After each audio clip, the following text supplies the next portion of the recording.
winter season. Kanino kaya itong ano? Yan sa bahay na yan. Ah, ito?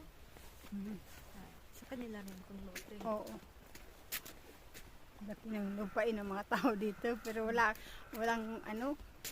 Kasi wala makikita na halaman ba. Puro lang kahoy.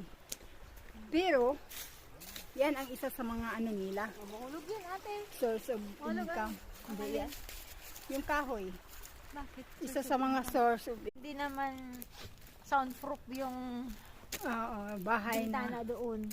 Dinig na dinig. Ayaw niya nang maingay. Belgium. Parang umikot lang tayo, ano? Oo. Yun, may mga ibon na maliliit. Oh.